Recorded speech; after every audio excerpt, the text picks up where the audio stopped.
further ado, Greg, I'll turn it over to you. All right, can you all hear me okay? And I was paying attention when the other speakers were up here, and it seems like when they turned their heads, you couldn't hear them as well. So I'm going to pretend like I have a neck brace on and kind of go like this the best I can. So a few things quickly before we get started here is normally when I do the bale grazing presentation, it's more of a how-to. I call it Bale Grazing 101. They wanted me to talk about a little bit kind of the associated benefits of bale grazing. So what I'm going to present here is not getting you started in bale grazing.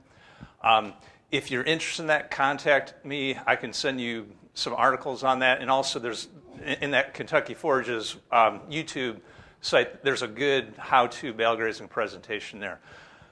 Instead today, what we're going to focus on is how to use bale grazing to restore biological fertility to worn-out farms. And then after that, that's kind of the focus.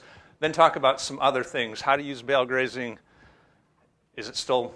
There we go. How to use bale grazing to enhance your pastures, not necessarily the biological activity, but just other things you can do to help out your pastures. How to use bale grazing to help or increase the health of your cattle.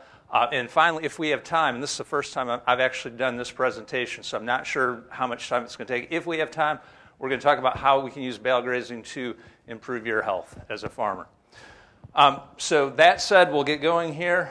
I've got my coffee to keep me awake.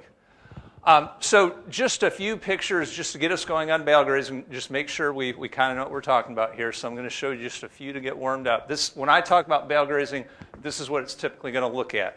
The one thing I will, again, this is not a how-to, but the one thing I will point out is the biggest mistake people make when they try bale grazing here in Kentucky or anywhere around here, so Indiana, Tennessee, Missouri, North Carolina, et cetera, is they see either pictures or videos of how they bale graze, say out in the Dakotas or Saskatchewan, where they can, they have frozen soil for 6 months and they can put 20, 30 bales per the acre out there. And we can't do that here, at least if you don't want your pastures plugged severely. So keep that in mind. That's the only thing I'll kind of say about the how-to. So look at some of these pictures.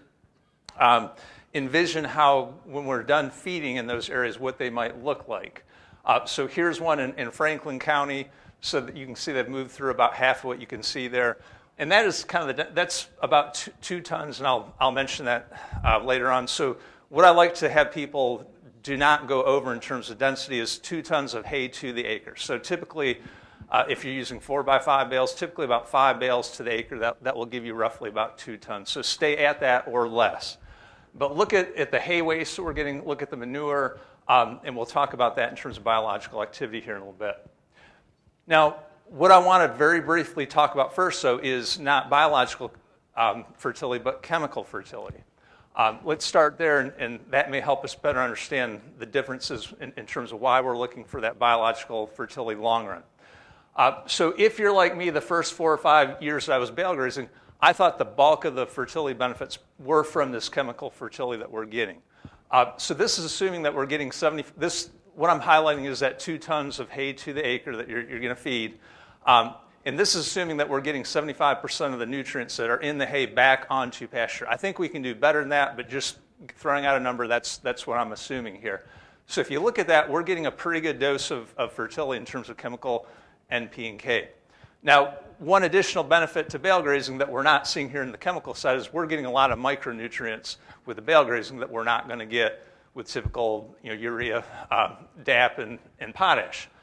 So we're getting a lot more chemical fertility than just what we're looking at here. Let's look at the actual impact of that chemical fertility. So I'll come back to this picture in this farm. This is the second farm that I've personally bale grazed on. This is the first year in the production cycle was bale grazed the previous winter. And so what I want to highlight here is that's impact zone. That's where bale was fed. And particularly where a farm has poor biological fertility, you're going to see the chemical fertility in and around those impact zones. So that's where the cattle fed. So you envision kind of a donut, and the cattle are standing around that, right, the bale. And you're going to get a lot of chemical fertility around that. And so this is May 6th when I took this picture, and you can see the dark green, the grass is a lot taller than anything else. And so you will notice that particularly when that farm doesn't have real good biological activity. It's relying on the chemical fertility in this situation. You'll see it better in this next picture. This is the same farm. It's actually April 20th. There's about 6 acres on top that was cropped probably for the last 200 years, heavy tobacco mixed in. So very worn out soil. That is cereal rye. It's April 20th, and that was not grazed previously. You can see how poor the fertility on that farm is. You can see the nice clump there, right? Why is that nice clump of rye there? It's a urine spot, right? So there was a volunteer crabgrass that I was able to graze in mid-fall, and so that was probably one of the urine spots when they went through in mid-fall. So that rye the whole field should look like that. And if I put down a bunch of urea, potentially potash, I probably would have got that first year. But what I'm looking for is that long-term biological activity in that pasture. But hopefully you can see that. That's chemical-based here. And this is actually in Virginia. It's aerial view. But what I want to try pointing out, and they bale grazed at a higher density than that 2 tons the acre. But even at, say, 4 tons the acre, you can see those rings are spread out, right? And so it's going to take a number of years to kind of get all that closed in, where if we're completely relying on chemical fertility, in other words, it's going to take years if we're trying to get every square foot of that pasture so that it's being driven by chemical fertility, is what I'm trying to get there. So looking back at that same chart, what I'm going to highlight now is the organic matter. So in addition to, again, if we're just spreading urea, DAP, and potash, when we're bale grazing, we're getting what in addition to all that? We're getting a lot of organic matter that we're putting down on that pasture, right? The waste hay, the dung from the hay, et cetera, cycled through the cattle. What is the value of that? And we don't know, and we'll probably never know, because it's going to be a biological value, and it's hard to, it's more of an art probably than a science, and it's probably going to be that way forever. But what I'm trying to get you to focus on, that organic matter that you're putting into that system in addition to what we'd get from just chemical-based fertility, that is going to be a major feed source for your biological life of your soil. And so that's what we're going to look at here. So look at the picture. You can see the dung there. You can see the waste hay. All that is going to be food for that biological life in your soil. Now let's focus in on what I call the impact zone. So this is the area that the bales were fed. And this is pretty typical in terms of, when it's wet, you're going to have a little bit more pugging that. But the average impact zone on my 2 farms are going to probably look something like that at the end of the wintertime. That picture was taken in mid-April, probably 5-6 years ago. So look at that impact zone and think of that. Some people will look at that and say, that's wasted space. We need to get something seeded in there. But in the short run and long run, that's going to be a biological hotbed. All that organic matter there is going to start feeding the biological activity, the biological life, leading to that long-term biological fertility in that soil. So think of the manure and the hay waste as food for that biology. And so the main ones would probably be our earthworms, right? And I'll show you a picture here. Same picture, you probably didn't notice it before, but do you see the scratchings in there? What do you think those are? Why do you think the thatch has been, it's mid-April at this point, the ground is warmed up. Ray, what is likely feeding in that waste hay? I've seen, what do you call those, not aardvarks, but what do you call those other armadillos? We don't have the armadillos up here in Kentucky. No, and what I was getting at is what is likely in, at least not yet, hopefully. I hear they're coming. But no, what I meant is what is actually feeding in that waste hay, and it's earthworms. If you go there anytime between late March, and it just depends, as long as we get good moisture, you'll see the earthworms in there until June or even July if we had enough moisture. But typically it starts drying in mid-June or so. But if you go from late March into at least early to mid-May in most years, that, assuming that you've got earthworms in there, they haven't all been killed out, it will be teeming with earthworms. And if you see those scratch marks, that most likely, they're doing this at nighttime, but given all the skunks I see around the Balgers, they're skunks that they're scratching through that, eating the earthworms. So we've got the earthworms there. Yesterday we had a great demonstration on the dung beetles at the farm. So obviously they're getting the manure pats, not necessarily the impact zone area, but those dung beetles are carrying, especially the ones that do the holes, right? They're bringing that manure down deep. And ultimately, and this is more of a long-term situation, ultimately, once we're starting to cycle those nutrients down, the microbes, which are the bacteria and fungi, will start taking that process over. And there are a lot of people that claim that bottom one, the microbes, are really going to be what is going to drive that biological fertility in that pasture. So I like to think of all this, and by the way, there are lots of other things in terms of, it's not just those three, but those are probably the three primary ones. But think of all that biological life that you're feeding with that waste hay and dung, think of that as priming a pump of biological fertility. In other words, we're putting a whole bunch onto pasture at one time. That is priming the pump, in my opinion.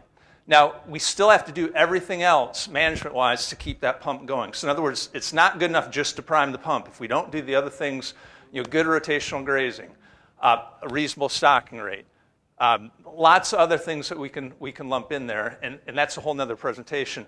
But the key is we need to get that, at least where the biological life is very low or next to non-existent, we need to get it primed to get it started. Bale grazing is a great way to do that, and I'm going to show you a few pictures describing that. So I've got two farms. This is one that I've been bale grazing the longest. I've had this one a little over 15 years, probably bale grazed on it for about 13, maybe 14 years, somewhere in that. This picture was probably about 5 years after I started bale grazing, and what we're looking at is impact zone that was probably the first or second year when I was bale grazing. So in other words, it had 3 or 4 years to fully recover. Now, from my experience, what you will see, it's some of the best forage in that area. It does move outward a little bit, but not quickly. In other words, if this is our original impact zone, after a few years, it may move out a little bit, but it's not like it's going to take over the whole pasture right away. And this is something maybe Ray can talk about in a second talk. I don't know, because I know very little about these processes. But my experience is it's not that these gradually work outward and they connect with each other. It's at some point the biology just changes in the whole thing. Some people call it quorum sensing, right? It's my understanding. I'm not a microbiologist. But at some point, you get enough of these impact zones in that pasture, in the whole biology, not just those areas, the whole pasture changes. Is that correct? And so what I'm going to show you next is that same pasture about 5 years after I took this picture. Now, I'm not going to claim that all my pastures look that good every year, but if I can get 1/3 of my pastures to look that good every year, the cattle that I finish, I can get them to where I want very easily. So that to me is long-run biological fertility. By the way, I've not used 1 pound of commercial fertilizer on this farm, either of the two farms. So it's all the bale grazing and those management practices. What I'm going to show you now is very quick. I did a longer version of this a couple years ago. This is a second farm, and I'm just going to show you a few clips from it, because prior to this, my experience was it took many years to get that really good biological activity. Part of that, though, is I was learning how to bale graze, and I was also learning those associated management changes to go along with it. This, I would say, was my final exam here. In other words, I started with a worn-out farm.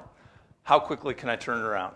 So this picture was in February 2020. Very quickly, it'd been hayed pretty much continuously the previous 25 years. It was relying on urea for its nitrogen source, and so severely depleted in terms of all the hay that came off it. It did not know how to function without that urea, is what I found. And we saw a few pictures of that early on, right? So it's actually May 6th when I took this picture on that same farm. Now notice, I'm still feeding hay. The other farm that we looked at, I had stopped feeding hay probably about a month and a half before I took this picture. That's how depleted the biological fertility was here. Now, I could have put urea on this farm, right? And I could have got good production that first year, which is what they were doing. But is that going to help me out long run if I'd done that? I'm trying to rebuild that biological activity. So I can't say for certain, but my guess is the soil biology of that farm was severely dysfunctional. Again, you saw this picture, the impact zone. You could really see that chemical-based fertility from the bale grazing that first year. And you'd see the same with the urine spots like I showed you. One picture in the summer, weeds everywhere. Now, again, doing good basic management practice, one thing that I'm big on, though, is when you have those weeds, convert those weeds into both chemical-based fertility and feed for the biology. So as soon as the cattle were off this section, this was the last that was mowed that spring or early summer, I was right behind it mowing those off. to make lemonade out of those lemons.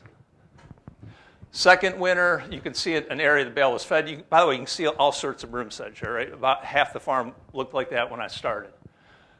Next year, this is almost to the day. It was, I think, May 8th when I took this picture, but you remember the picture on May 6th, the first year. So 2 years of bale grazing, 1 year of good, just basic rotational grazing, good management practices. I can't tell you it's all biology, but I think a switch went on this. Ray, I'll let you make the final decision. I think that was biology and not chemical. Amen, brother. So that's the quickest I've seen it turn around. Now, conditions were perfect. In other words, we had really good early season weather, rainfall, et cetera. I'm not going to expect to have it turn around that quickly. And again, I had, at that point, 10 years of bale grazing experience to go along with it. But it can turn around that quickly if you know what you're doing. One more picture. This is this March, so March 19th. That was the last bale I fed on this farm this past winter. So in 2020, when the biology was awoken, I still fed my last bale probably the 15th to 20th of April. So in 3 more years, I've gained about 3 to 4 weeks in terms of that awakening biology. I don't think it's going to improve a whole lot from that. Point being, even there where it looked like things changed drastically, and they did, it still took a few more years to really get it back, and it's still not as good as the other farm. I still have a few more years, but I would say 80% of the work is done here. All right, so I was asked to present a little bit about this bale grazing study. So this is a multi-state bale grazing study that I'm leading, funded by NRCS. It's a conservation innovation grant. These are the states involved. So we've got Alan Franzlubers and Matt Poor are leading it from North Carolina. Ray Smith is on the project team here in Kentucky. We have a few other people that I don't think are here today. I'll show a few pictures of them later on. But it's all on farms. So none of this is, well, there are a couple places we're going to do on research centers, but 98% of the farms are going to be actual farms. And our farms are the replicates. We're not doing replicates within a farm. This is Alan's specialty. He's really good at this. We have enough farms where the farms are the replicates, and we're going to make our statistical observations based on those multiple farms. It's a 5-year project. This will be our 3rd winter that we're going into. We're still looking for farms that want to participate. This will be the last winter. Yes? Let's talk later on, because we got different levels of participation. But if you're interested, get a hold of me. Is anyone here from North Carolina? Okay, I was going to say we can get some volunteers for North Carolina, but that's all right. So just a few farms are participating. So this is one of the Ballard's farms. So Josh and Melissa Ballard, I think, are up here. Raise your hands. This is a rental farm that they've been bale grazing almost as long as I have, I think. And so they're pretty experienced. So they're one of the first farms that we started here. This was the first winter that they were bale grazing. And so this will be the 3rd year that we're getting data on this particular farm that's coming up. This is Patrick Preston, Patrick, are you here today? Raise your hand. Patrick's right here in Hardin County. Patrick, tell me if I'm wrong here, but probably until a year ago, you thought all I did was grain crops, because I think the only time I ever saw you were related to grains. And he probably didn't think I knew a thing about cattle or forages until we had that talk, right? Which took about 5 minutes, right? So Patrick has been an absolute pleasure to work with, because he's a full-time farmer. He does, I'm not going to say primarily grains, but he's a full-time grain farmer. How many farms do you rent for cattle? Like 5? 5, and then his own. So he's got a bunch of different farms. I don't even know how we got into contact with each other. I think it may have been Daniel Carpenter put us in contact. But Patrick latched on to this. So this is a picture from last winter. He just talked to me, and a few days later, not this farm, but his home farm, he had bales set out, sent me pictures. He said, we're rocking and rolling on this. And at least a couple of your rental farms you did the bale grazing on. This year, I'm guessing every rental farm you're going to be bale grazing on, correct?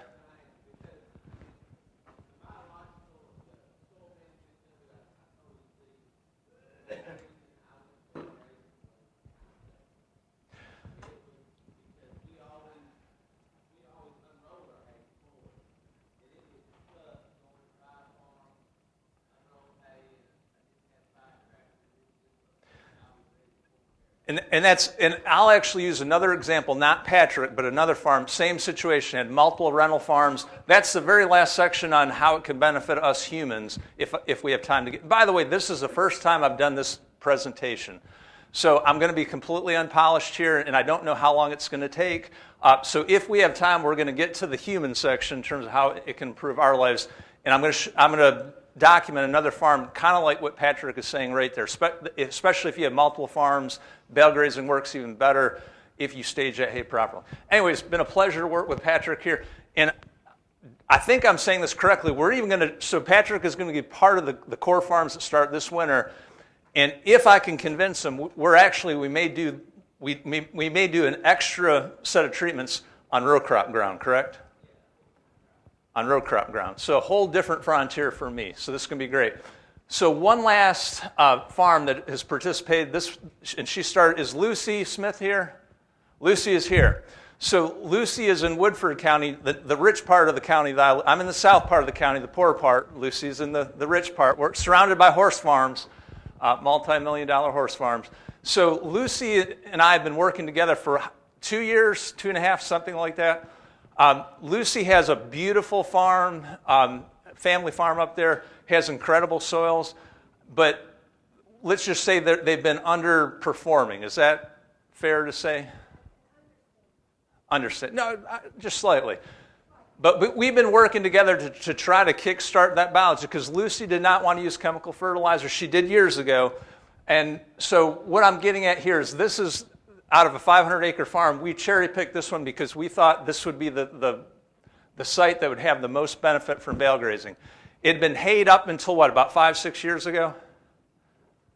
Something like that. And was severely depleted. So I don't think she put any potash or anything on that, and it just slowly wore out. And so she took this picture. I was there about a month before, so the weeds weren't quite that tall and bad. But we looked at this pasture and said, this is a perfect place to bale graze because there's not a lot we can hurt here. There was not great grass, but there's a pretty good bluegrass understory, scattered orchard grass, and actually alfalfa that was remnants from the hayfield. And we thought maybe by putting the fertility back, we could get all that to go gangbusters. Now, part of Lucy's management changes on the overall farm was, and she was a little reluctant to do this, but I pushed her to clip those pastures. So when we have a lot of weeds like that, I'm a firm believer in let's make lemonade out of lemons. Let's convert those weeds to not just chemical NP and K, but to feed for all that biological life and eventually activity down there. So Lucy took this picture, I think, in early September. It's pretty woolly, would you all agree? Now, that's what most people see. I look at that and I see that's an incredible amount of feed for what? The biology. In terms of biology, there's very little difference between that and the waste hay that we're doing with bale grazing. So Lucy clipped it, and again, we thought this was a perfect place to bale graze for this last winter. And I came back, it was right 2 days before the farm's deer season, so let's call it November 10th or somewhere in that time frame. And all of a sudden, I'm there, and we have a zillion red clover seedlings that weren't there 2 months before. Now, yes, I saw a lot of volunteer red clover last fall and this spring, but this far exceeded anything that I saw in either of those 2 periods. I don't know if the clipping of all that, all those weeds contributed, but it was incredible clover, stand of red clover, which is good, and we're excited about that because Lucy could see the progress here. But what I was afraid of is all of a sudden those are small little sapling clover plants, and in my experience, you want a good sod when you bale graze. Are those clover seedlings going to provide a good sod to help kind of take the impact of all that hoof track? The answer is no. So I was somewhat reluctant to carry forward with this particular site. Now, I left that choice up to Lucy, and to her credit, she said, let's do it. Let's see what happens. So we set up the treatments. We have our low-density, high-density control. It was about on 12 acres, just a little bit shy, I think, of 12 acres there. And so I want you to think about what kind of results would we get there. So in other words, we bale graze in an area that I typically would not advise bale grazing. I fully expected to see a decrease in production on the bale graze sites compared to the control. I would have been ecstatic if it was only 10, 15, 20% reduction, at least in the spring. Hopefully by the end of the first year, it would come back. That's what I was expecting. What did we see? That picture was on May 9th. By the way, so Lucy's over there. Tommy Yankee, he's a retired ag agent in Anderson County. He's working on the Bale grazing project, and that's Adam Jones. Is Adam here? So Adam can vouch if any of this isn't correct, but would you say that was one of the best stands you saw in all of Kentucky this spring? It was incredible. Now, it was good everywhere, and I knew we were going to have a good clover stand everywhere given the seedlings, but what I wasn't expecting was how the Bale grazed areas would compare with the control. So let's look at that. So this would be the increase in forage production. We do two different forage collection points. One was in spring, one would be late summer and early fall. I've not seen the second one yet. So this is one in early spring, and this would be the increase or decrease compared to the control. So the low density actually had a 34% increase in forage production compared to the control. The high density had a 56% increase over the control. Completely unexpected. I did not expect to see it. I fully expected to see at least a slight decrease. And yeah, we had impact zones where there was essentially no biomass, and that averaged all those out. So my question is, why on earth did Bale grazing do better in that situation? And I'll give you a hint, I don't know. And part of this, again, this is more of an art than a science, and this may be something, because you can't isolate this, Ray, right? It's in the overall system. I don't know. All I can tell you is, and Adam, again, tell me if I'm mischaracterizing this, but I think what you said is this is a once-in-a-career farm visit that when you and I were driving back from that farm. It was that good. And no, not all of our farms were anything close to this, but just, and I guess I'm showing this for a number of reasons. One is we did not expect to see this on that clover stand. And I want you to see is how, we're still learning in this process. We did not expect to see that, but you could see it. I mean, we didn't have to take the forage measurements to see the increase in there. And you couldn't necessarily see it right at the line, which is one reason I don't think it was chemical, because if it was chemical-based, I would expect right about where that line was, we would see it. It was spread out. In other words, there was an area that was kind of blurred, but if you look 20 feet this way in the control, 20 foot this way in the high density, you could see the difference immediately. To me, and Ray, to me, it seemed more of a biological process than a chemical process. But I will say this was severely depleted in terms of hay production, and where's Alan? We've not got the soil test back from you yet to confirm this, but I would suspect the potash was pretty low on this particular pasture, based on the history Lucy told us about. All right, so that's kind of the end of the, how am I doing on time? 15 minutes, Greg. 15 minutes? Okay, so we'll go through the rest pretty quick. This is more of how you can use bale grazing as a tool. So a lot of people see the impact zone here and they think it's wasted space, we need to do something. I see that as an opportunity because you've got a very good seed bed in terms of organic matter there. You've got good fertility around that, chemical-based fertility. That is very easy if you take the time to seed that in the mix that you want to get that seed down. And don't seed it into what is in the pasture. Take that opportunity to put something in there that can be very valuable to that. So years ago, I would do primarily orchard grass clover, but what I've worked to is forbs. Forbs are something that are very hard to get into perennial pasture. They don't compete well when they're seedlings, but there's no competition there in those situations. And so I love forbs. We can zoom in, primarily chicory and plantain, but you can put anything you want there. We'll get back to that one here in terms of cattle health in a minute, in terms of why I feel it's so important. The other thing and this is just the last few years I've learned how to do this, but bale grazing you can use bale grazing to help you get really good clover stands by overseeding. I'll show you how to do that. I'm going to skip this picture for now, but I'm going to explain what's going on here. This is a long field. It's about a 10-acre field. We'll call it the south end and the north end. The previous winter, we overseeded from this direction on. We had a couple other pastures we seeded, and so basically when I got to about where that line is the previous year in late February, whenever I frost seeded, we ran out of time and we stopped. It was on the weekend. I had every intention of coming back in the next week and finish the seeding, but it did not get done.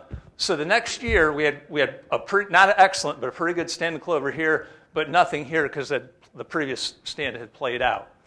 So this is something I've learned, and just by observation, this was the first year I did it purposely, And so I'm going to show you what happened here. So in other words, we're trying to get the north end, the right-hand side, seeded with clover. So we start, and so we're bale grazing through. This is early March when we started, probably around 5th to 8th of March. And so in other words, the grass is just starting to green up at this point. Starting on the far right-hand side, working across the pasture, until we get to that spot where we finished seeding the prior year. Now, in a normal year, before I learned this technique, what I would have done in this situation is what I'm going to show you here. I would have put up a back fence because we got a water source right here because we're told not to back graze, right? So I would have put my back fence and they'd be shut off from that area to the right. Given what I've learned, though, I didn't do that. In fact, I didn't not only have a back fence, I turned the water off here. So David, can you have any idea why I purposely did that? Other than people claim I'm a mean person, I want the cattle to do a lot of walking. Why would I have purposely shut the water off there, make the cattle go all the way across there? By the time they're at the far end of the north end, it's probably about 1,600, 1,700 feet. I not only want more traffic, again, by this point it's probably about March 15th, 16th. And they're on here another 2 weeks. What's going to happen over here in the next couple weeks? The grass is starting to grow, right? And if I force the cattle to go all the way back there, what are those cattle going to do as they're walking back and forth? They're going to eat every little sprig, every clump of grass that comes up. And they're going to set it back, right? Which is what they did. So results here. And first of all, let me say, I did not get this seeded when I should have. In fact, it was way out of the window. I went and checked my records. I seeded that roughly on March 24th. And Ray, I should have seeded clover by when? Mid-February. So in other words, it was not optimal at all. In other words, I seeded after the cattle were off that pasture as soon as they were done. Here are the results. This is midsummer the next year. It was one of my best takes I'd had in that farm in quite a while. By the next spring, this is what that pasture looked like. I was not able to get stands like that for quite a few years. About the only disadvantage to bale grazing is you build up that biological activity so well and you get all that mineralization from the nitrogen that tends to favor the grass or the clovers. And so for probably 4 or 5 years, I was struggling to get good clover stands in there, but now I'm able to do it with bale grazing. This is a very timely one, so let's talk about drought. This is also something I've been doing since about 2019 when we had a fairly good drought that year. But bale grazing is an excellent way to get through a drought because you can slow the rotation down to whatever you need to let your pastures ahead of you recover fully. This was in late August last year. When I took the picture, we had not gotten any rain for a week or 2.5 weeks, and we got no. So this picture was in mid-September when I came back from a trip. This was same day when I took this picture. But what I'm showing you here is that I'm bale grazing, but at very low densities, probably about a half a bale per acre. Whereas typically I would do about 10 times that when I'm bale grazing. And I'll show you that in a demonstration, but basically you can use very low densities of bales to get you through a drought with one caveat, that you start early, not when you're out of grass. This is what it looked like in mid-September. We didn't get a drop of rain that whole time period. Even the ragweed just turned brown. So we're getting a pretty serious drought here. But again, I've got that forage, that hay as a buffer to slow down that rotation. Let me cover this and I'll skip the next slide. So basically, it's pretty simple. All you need to do is figure out, let's say we're in a 10-acre pasture now, figure out how long you want the next pasture to rest for before you get to it. And your whole job then is figure out how many grazing days do I have in the current pasture, and then how many bales will I need to get that desired rest. That's all you need to do. Again, assuming that you get started fairly early and you still have, in terms of the drought, and you have plenty of grass ahead of you, you're not about to run out. And for time's sake, I'm going to skip through the rest of this pretty quick. I'll show you these 2 slides. One thing that is nice during a drought is you can feed hay in areas that you would never dream of in the middle of winter because it's wet. So areas around gates, watering points, anything like that get beat up, that you need organic matter there to get it seeded down, perfect spot. So that was before, and this is only a third of the way through that bale. You can see how they're spreading out, basically doing the work for you, right? Just put the seed down ahead of time. Let them, and when they were finished there, I had hay all the way out here, just took anyways, it's a great way to get organic matter in those bare spots that we all have on our farms. The last way that you can help with your pastures is building an actual stockpile. So in other words, most of us go through our pastures in the fall until we're out, right, and then feed hay. Start feeding hay by bale grazing while you have plenty of grass out there to slow the rotation down, just like you would during a drought, but for a different purpose. And that allows you to stockpile a whole lot more grass than you would otherwise. This was a combined drought/stockpiling period. So in 2019, that's the first year I did this. From early August to the beginning of October, we had 1 inch of rain, basically. The only way I was able to get any stockpile that year is by bale grazing started in early September. Most farms in the area look like the horse farm that you see there by fall. And this was the average farm that you would see in that region, which, Alan, you'll be doing soil sampling here in the next week, I think, on this farm. Part 3, healthier cattle. What's time-wise? We've got about 6 or 8 minutes. Okay, perfect. So most of what I'm going to cover here is associated to what we just saw with improved pastures, but it's from the cattle's perspective. So healthier cattle, first one is the increased pasture diversity. So look at that impact zone. It's mostly forbs, chicory, and plantain. That was I finished cattle on both farms. That was the boss steer that particular year, and there's a reason that he's there and no one else. What is it? Because he's the boss steer and he wants that chicory and plantain.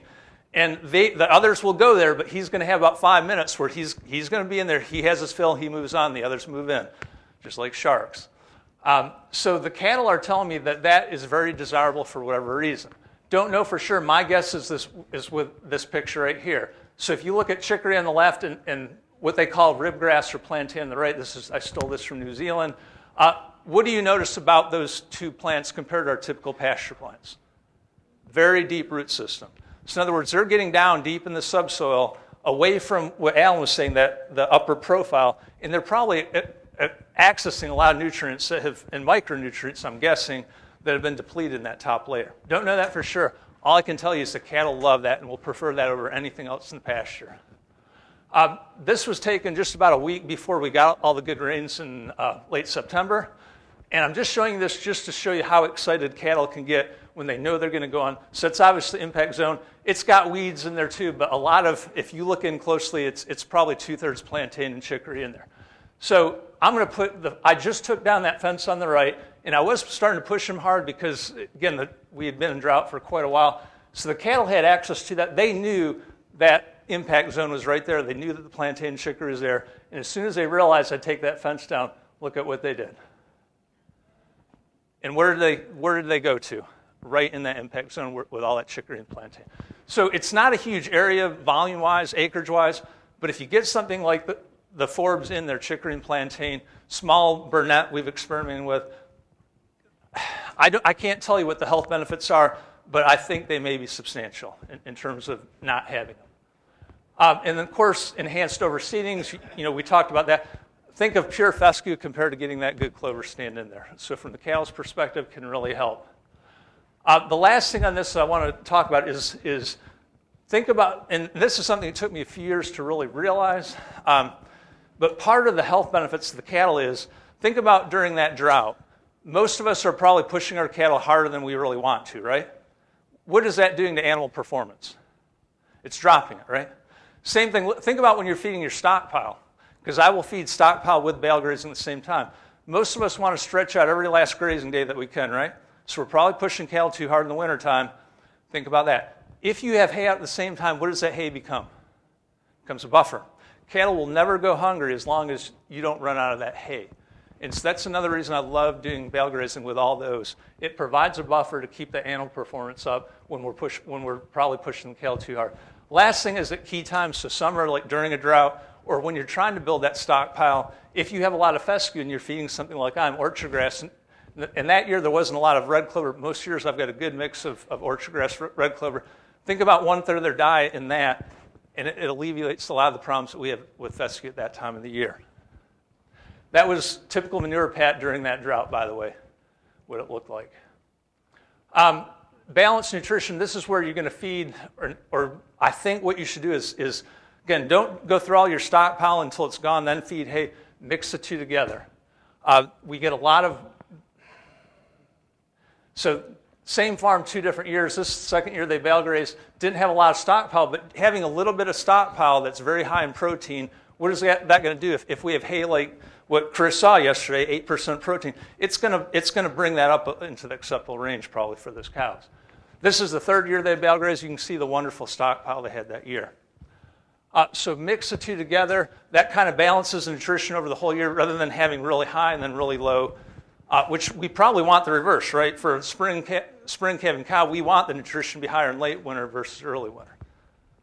All right, and this should be obvious, keeping cattle clean. This same farm, they used to feed with a feed or sacrifice slot, sometimes euphemistically called what? The dry lot. They sent me this picture, but they said by the end of the winter, it looked like this every year. They went to a feeding pad. It didn't quite work out like they were told it would work. They're bale grazing now. Think about animal health. All right, last thing, we have at least a couple minutes here. All right, this is the part I didn't know if we'd get to. So this is how can we use bale grazing to improve our health as human beings. So this is the Hodges farm in Greene County, Kentucky. Beth and Brad that manage this farm. So Beth is rolling hay rings. She's bale grazing in the middle of winter.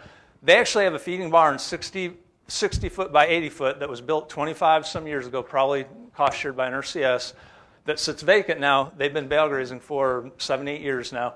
I want you to think about this picture in terms of potential health benefits here of the person compared to that same person sitting on a skid steer, pushing manure out in the middle of the wintertime and putting hay in. Which of those is going to be better for that person? Not just actual health, but probably psychologically. It's probably obvious. This is Doris Bruce. Doris is probably the oldest person bale grazing that I've worked with. He had just turned 80 years old, I think. His only regret, we interviewed him for a Cow Country News article. He said his only regret with bale grazing is that he didn't get started 30, 40 years ago, because he started about 6, 7 years ago when I took that picture. He did invest in 4 of the plastic rings, which are about a third of the weight of the steel rings. So those steel rings he's not using anymore with bale grazing. He did get 4 or 5 of the plastic rings, and he's using those now. This picture, this is the first, I'll tell you who this is in a minute here, but this person just texted me that picture last winter, and that was the first day that he bale grazed. And let me tell you the story on this. So it's Andy Bishop, and he farms both in Nelson and Spencer counties. And let me back up so you don't read that yet. But Andy had seen a presentation I did like 4 years ago or something like that. And I'm not going to call him a good friend, but he's a friend. I know him, but we probably only see each other once a year or something. So every time I'd see him, Andy, you going to start bale grazing? He said, yeah, I'll do it this year, but it wouldn't happen. And so I got a text from him, and this is a series. He sent me a few of them. Before, and he sent this picture about 2 weeks after he sent this series of texts, but I'll just read and you'll understand what's going on. So he has multiple farms, just like Patrick said. He has 3 farms, not as many as Patrick, but he has multiple farms that he's having to feed cattle on in the winter. So it took me a day to get 15 rolls hauled home and put out on 3 farms. Stupid, just stupid. Left at 11 o'clock in the morning, finished at 7:30 this evening. Yeah, I'm not going to do this again. I will sell them before I have another winter like this. So you all see we like to think that things don't go wrong, but in the situation here, Andy basically ran out of hay when it was extremely wet out. And so he had problems from where he bought the hay. They got stuck somehow there. It took him a couple hours, longer than they expected. Then when he got to his farms, it's all muddy. It took all day. His daughter had a basketball game that he missed, and he just said, I've had enough of this. Do you all see why he sent me the picture you're looking at about 2 weeks later, the first day that he bale grazed. So sometimes we need a little kick in the butt to get us to do something that we want to do. Because bale grazing, one disadvantage is it does take planning. You can't just go out today and say, I'm going to start bale grazing. You have to plan it out. Last couple pictures here. You saw these already. I'll tell you the full story. So this is on one of my farms. This is late August. I'm just getting ready to go on my first real vacation in probably 4 or 5 years. Going to Colorado to hunt elk during the muzzleloader season with my brother. We're meeting out there. Right at the time so by the time I left, September 6th, it had been 3 full weeks without a drop of rain. So do you all see what I'm getting at here? And I don't know, all depends how much we worry, but 3 weeks of no rain, we were just getting by. Before that, I'm starting to get worried about what is going to happen, because I'm going to be gone for almost 2 full weeks. So luckily, I started bale grazing before I left, but what I want you to think about is just psychologically setting that hay out. How did that help me over the next 2 weeks of this trip? And I think those of us that have been in that situation know exactly where I'm getting at here. So that when I got back, and that red dot is essentially where I'm at in southern Woodford County, we're in the middle of a pretty bad drought by the time I got back. And you saw the picture, the ragweed had turned brown. Now, the question is, was I able to enjoy my trip? Was I worried about getting no rain? And the answer is no, because I had that hay out there, and I knew even if we didn't get a drop of rain, which we didn't while I was gone, I was still going to have plenty of pasture when I got back because we were slowing them down. And I actually got to enjoy the trip. As you can see, just phenomenal in terms of being able to get away and really enjoy something. So that said, we have a couple minutes for questions? No. Okay. Sorry. Again, this is the first time I've done this.